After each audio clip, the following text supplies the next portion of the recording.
Hola, saludos jóvenes. Vamos a ver el tema siguiente para su próximo avance y pues, el tema en turno de la asignatura de formulación y evaluación de proyectos agropecuarios. Vamos a comenzar con el estudio técnico, que es el segundo módulo de nuestro curso. Ya vimos la parte del estudio de mercado con la red de valor, con el análisis de clientes, proveedores, competidores y complementadores. El estudio técnico es el análisis que se hace de un bien o servicio o conjunto de ellos, analizando la manera en que se realiza su producción. Va a dar respuesta a las siguientes preguntas: ¿cómo se genera el producto o servicio y cómo se vende?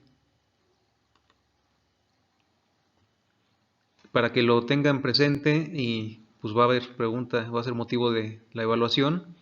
El manual de Oslo de la OSD, la Organización para la Cooperación y el Desarrollo Económico, define 4 tipos de innovaciones. Las innovaciones pueden ser a nivel del producto como tal, puede ser en la manera en la que se produce el producto o servicio, la manera en cómo es vendido o la forma en la que organizas tus recursos, incluido el recurso humano. Entonces, por eso la OSD dice hay 4 maneras de innovar dentro de una empresa, ¿no? En el producto, en el proceso, en la comercialización o la organización. Muy importante el estudio técnico porque los coeficientes técnicos que ustedes van a integrar en su análisis, en un momento dado se van a convertir en coeficientes económicos, que es el siguiente módulo del curso. Entonces el estudio técnico va a ser la base para que más tarde podamos dar respuesta a preguntas como: ¿qué inversión fija tiene la empresa? ¿Qué inversión tiene la empresa? ¿Cuánto le cuesta producir? Y si es que gana o pierde dinero. Entonces es primordial conocer lo técnico para después pasar a lo económico. El primer punto del estudio técnico tiene que ver con la localización del proyecto o de la empresa. En este caso ya es una empresa en funciones, ¿no? La localización se define como el punto o los puntos geográficos donde opera la empresa. Puede estar operando su producción primaria en un lugar, su transformación en otro y su comercialización en uno más. Para la localización va a ser importante colectar información sobre los siguientes puntos: ubicación geográfica, superficie, distancia con respecto al destino comercial, distancia con respecto al origen de las materias primas y tipo de propiedad, si es propio, es rentado, prestado o está en algún tipo de asociación como la parcería, que ahorita lo vamos a analizar. Entonces, ustedes, sus empresas pueden estar teniendo la producción primaria en un lado, etapas de transformación en otro, y pueden llegar incluso a puntos de comercialización y distribución. Quiero que me manejen los tres, por lo menos estos 3 niveles, si es que los hay en sus proyectos, que los definan, ¿no? Como parte de la localización. En el caso de que haya arrendamientos o parcerías, pues vamos a también, como parte de su avance, integrar información con referente a estos puntos.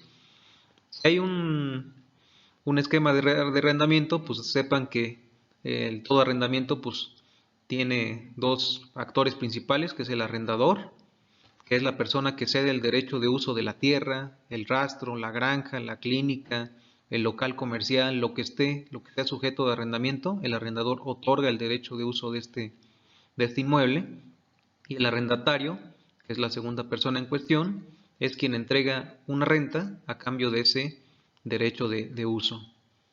Entonces, pues si hay renta, hay que ir viendo cuáles son las condiciones de esta renta en cuanto al pago, el precio y por cuánto tiempo se realiza esta celebración de este tipo de contrato.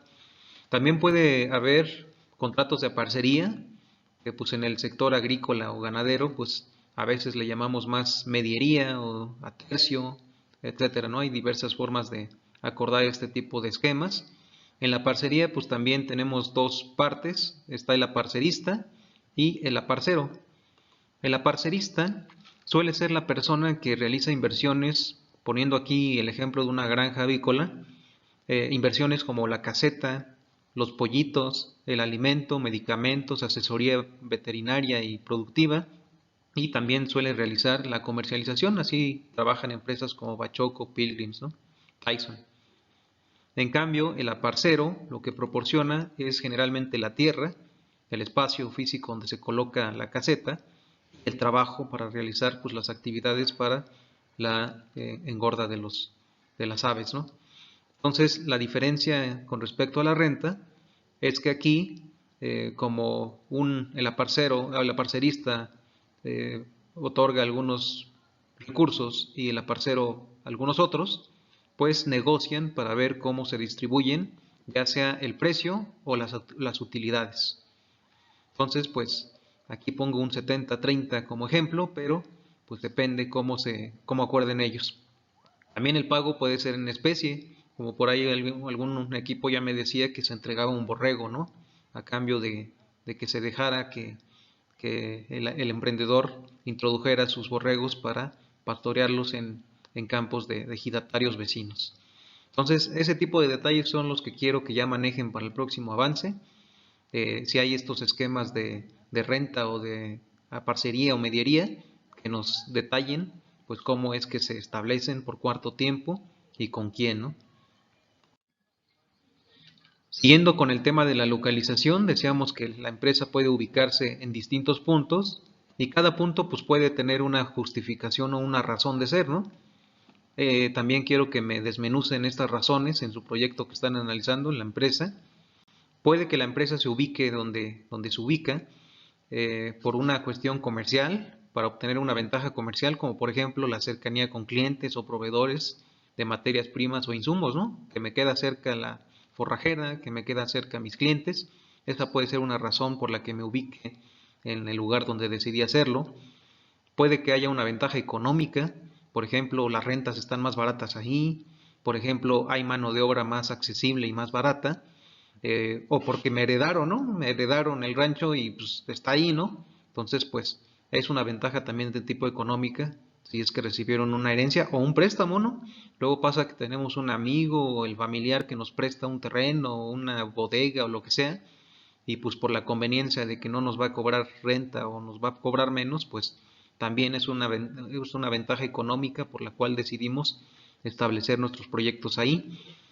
Puede haber también una ventaja técnica, es decir, que en ese lugar se disponga de mano de obra calificada, es decir, gente que le sabe a la actividad en cuestión, o infraestructura adecuada, ¿no? Buenos caminos, acceso a servicios como electricidad, agua entubada, buen clima, etcétera, ¿no?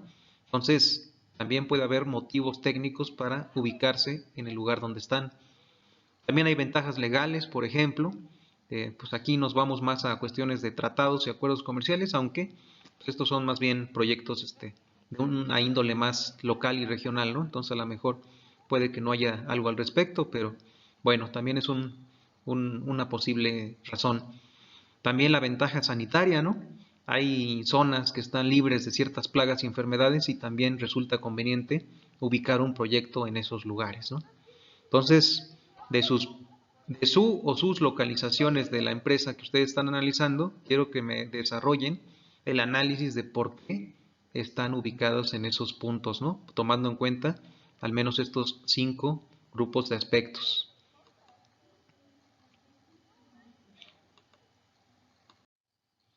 Continuando, ahora pasemos con el segundo punto del estudio técnico. El estudio técnico lo vamos a ver en 2 semanas. Esta semana es la primera.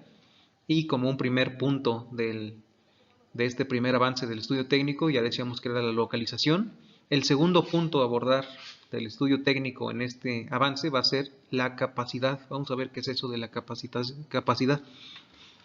La definición de la capacidad es el tamaño que tiene una empresa y se mide, por ejemplo, en unidades o valor de bienes y servicios producidos por unidad de tiempo. Ejemplo, para que quede más claro, ¿no? 5 toneladas de queso por día, ¿no? Esa puede ser la capacidad de una empresa, de una quesería. O 50,000 pesos en ventas en una tienda de abarrotes, por ejemplo, ¿no? Por ejemplo, una tienda de abarrotes que vende múltiples productos, pues puede medir su tamaño de empresa por el flujo de ventas que tiene, por ejemplo, aquí a la semana, ¿no? A menudo también la escala se expresa en cantidad de materia prima que es capaz de producir la empresa. Por ejemplo, un rastro, ¿no? Suele medirse en cuántas cabezas de ganado procesa por semana o por día o por mes, por año. O una agroindustria, por ejemplo, mide su tamaño por la cantidad de materia prima que ingresa a la producción, ¿no? Por ejemplo, una tonelada de fresa por hora, en este ejemplo. Entonces hay diversas maneras de medir la capacidad. Elijan la más conveniente de acuerdo a su tipo de proyecto. Dentro del concepto de capacidad vamos a identificar dos subconceptos, que es la capacidad instalada. La capacidad instalada es el nivel máximo de unidades o valor de bienes y servicios, como lo hayan medido la capacidad, que puede ser producida por una determinada empresa con sus recursos tangibles e intangibles, ¿no? Algo muy importante es que la capacidad instalada va a venir dada por algo que le llamamos el recurso limitante. Ahorita vamos a ver en una siguiente lámina un ejemplo para aclarar esto. Pero recordar que la capacidad instalada va a depender del recurso limitante, ¿no? Hay un libro que hace referencia a la capacidad instalada y que hace referencia a los cuellos de botella, al concepto de recurso limitante. Ahí se los dejo como un recurso adicional para su formación. Se llama la meta. El otro subconcepto de capacidad va a ser la capacidad operada, que a diferencia de la instalada, no es el máximo que puede producir la empresa, dada su dotación de recursos con los que cuenta, ¿no? La capacidad operada es en lo que en la práctica se procesa, ¿no? O se produce. Se suele expresar como un porcentaje con respecto a la capacidad instalada, ¿no? La capacidad instalada es el 100%, pues la capacidad operada va a ser una fracción de ese 100%, ¿no? Por diversas razones, pues las empresas no suelen operar a su límite de capacidad instalada, ¿no? Hay algunos motivos, por ejemplo, pues que suelen haber vacaciones, periodos de descanso, épocas de huelga, accidentes, momentos de mantenimiento y reparaciones. Entonces, por ese motivo, pues una empresa no suele trabajar a su tope de su capacidad instalada, ¿no? También es frecuente que las empresas se encuentren suboperando porque es difícil encontrar equipos que se adecúen al tamaño de unos con otros, ¿no? Entonces siempre vamos a tener un equipo que de repente está más grande que otros, pero pues no puede operar a su límite de capacidad, pues porque depende de la capacidad de los otros equipos, ¿no? Entonces este es un segundo motivo, ¿no? Tercer motivo, pues simplemente las recomendaciones técnicas de algunos proveedores de equipos, maquinarias y herramientas, pues recomiendan no usar los recursos a su máxima capacidad. Entonces, pues también se suele suboperar por ese motivo. Y por último, pues porque en el sector en el que nos ubicamos, que es el sector agropecuario, pues no todo el tiempo tenemos disponibilidad de materias primas o demanda, ¿no?, de un cierto producto. Entonces, pues hay productos que son más estacionales en cuanto a su demanda, o sea que la gente los compra en ciertas épocas del año, o que la disponibilidad de materia prima pues tampoco está todo el año, ¿no? Entonces vamos a ver un ejemplo para que a ustedes les quede mucho más claro pues los conceptos de capacidad instalada y capacidad operada. Les decía yo que pues yo tuve la oportunidad en el 2017 hacer un análisis de la empresa Delitrus, de la empresa Rancho San Andrés más bien, que se dedica al procesamiento de avestruces pues para obtención principalmente de carne y cueros para la industria, para la tenería, ¿no?, para la industria del cuero. Entonces, pues Delitrus o Rancho San Andrés tiene pues sus áreas de producción, tiene su sala de incubación y tiene un rastro tipo inspección federal para este tipo de especies, ¿no? Vean, por ejemplo, en la capacidad instalada, pues yo tengo una serie de recursos que tiene Rancho San Andrés, por ejemplo, los corrales, donde se realiza la reproducción, cría, desarrollo y finalización de los avestruces, que tienen una capacidad en conjunto de procesar 2000 avestruces al año. Luego tengo una sala de incubación con diversas máquinas incubadoras que tienen una capacidad en conjunto para procesar 1800 aves al año. Tengo una sala de cría, recría y corrales de desarrollo, donde ya pasan los animales para engorda y para faena, con una capacidad de 3.000 avestruces por año.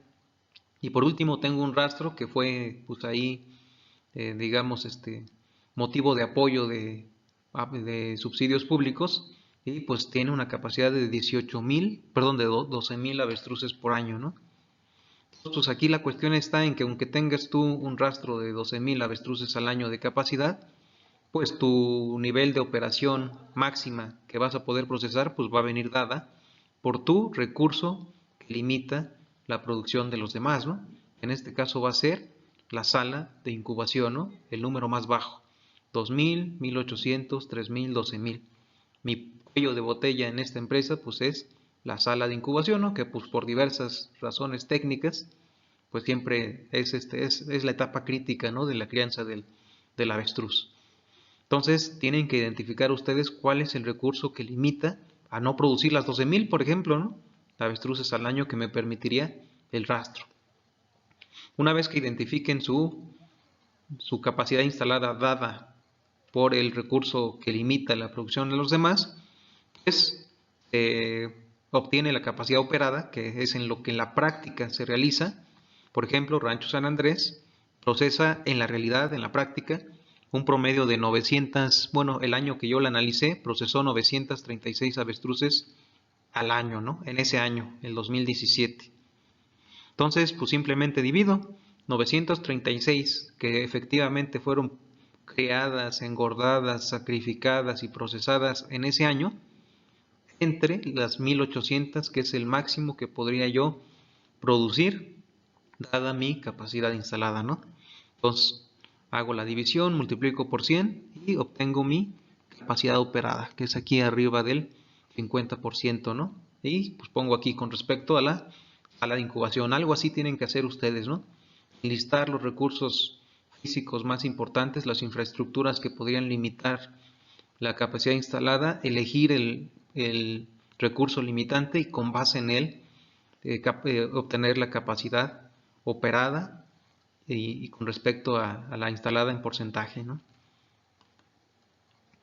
Como un dato interesante es que el recurso limitante no siempre tiene que ser limitante, ¿no? Existe la tercerización, por ejemplo, aquí en Rancho San Andrés, si hubiera empresas cercanas que tuvieran incubadoras, pues San Andrés podría tercerizar o maquilar, ¿no?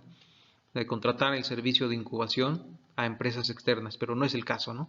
Pero seguramente en los ejemplos que ustedes están analizando, pues sí, la tercerización o maquilación podría ser una alternativa para sacar mejor provecho de los recursos que tienes subutilizados, ¿no? Bueno, pues hasta aquí es el segundo punto, capacidad instalada, capacidad operada y representarlo como porcentaje también. Ya les había yo mostrado este esquemita, que es el de las etapas en la producción del ciclo del avestruz, desde la copula hasta que tienes las aves finalizadas.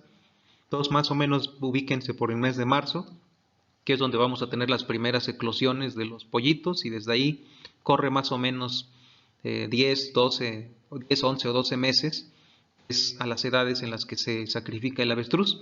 Entonces, si estamos en marzo del 2017 y tenemos nuestras primeras eclosiones aquí, pues quiere decir que si recorremos los 12 meses para tener los animales finalizados, va a resultar que en marzo del 2018 voy a tener mis primeras aves para sacrificio, ¿no? Entonces, eventualmente en abril va a haber más, porque en marzo fueron las primeras, pero en abril ya empieza a haber más, mayo otro tanto, junio, y pues ya después viene la picada, ¿no? Esto es importante, muchachos, para que obtengan un esquema como el siguiente, ¿no? Entonces, si yo voy a tener avestruces a partir del mes de marzo del año siguiente a cuando eclosionaron los polluelos, pues mis ingresos van a llegar hasta ese mes, ¿no? Entonces, más o menos lo que vamos a tener en esta empresa, Rancho San Andrés, es que en marzo es cuando empiezo a tener ingresos, es decir, mis primeras 120 aves de las 900 y tantas que les dije que procesaban al año, en el mes de marzo tuvieron 120, en el mes de abril 190, en el mes de mayo 250, luego en junio bajamos a 228 y en julio tenemos ahí la cola, ¿no?, de la producción en 148. Y bueno, pues aquí lo importante es entender que de agosto a febrero pues no tengo ingresos derivados de la cría de avestruces, ¿no? Entonces, esto también es lo que quiero que ustedes obtengan de sus proyectos, ¿no? El ciclo del avestruz es de un año, por eso yo proyecto un año, para ver en qué meses hay ingresos y en cuáles no. En sus actividades ustedes, pues les recomiendo igual anualizar en algunas de ellas, por ejemplo, el rancho cinegético, la granja interactiva, pues ahí para tomar momentos buenos y malos de la época del año, pues es mejor tomar el año completo. En la clínica también recomiendo el año completo. Y en actividades que son productivas, de engordas de borregos o de cerdos, pues ahí adecúense al ciclo de la especie, ¿no? En cerdos pues hablamos ahí de 20 y tantas semanas. Ese puede ser un ciclo, ¿no? Tomado como ciclo. En lugar de un año, las 20 y tantas semanas, ¿no? Que implica la engorda y el ciclo del cerdo. Pero pues los demás, pues sí, al año quisiera que me demostraran pues cómo se reparten la capacidad ahora sí que la capacidad operada, que son 900 y tantas al año en avestruces, pues cómo se reparte, ¿no? No es que las tenga yo en un solo mes, o parejo, ¿no? Parejo repartido a lo largo de todo el año, ¿no? Pues tengo concentrado en ciertos meses del año mi producción, ¿no? Eso tiene implicaciones importantes pues para en lo económico y en lo empresarial, ¿no? Entonces, algo así también quiero que ustedes me entreguen, ¿no? Y bueno, muchachos, pues es el primer avance que van a tener en cuanto a su análisis técnico de la empresa pecuaria que están o clínica que están analizando. La próxima semana vamos a ver la otra parte del estudio técnico.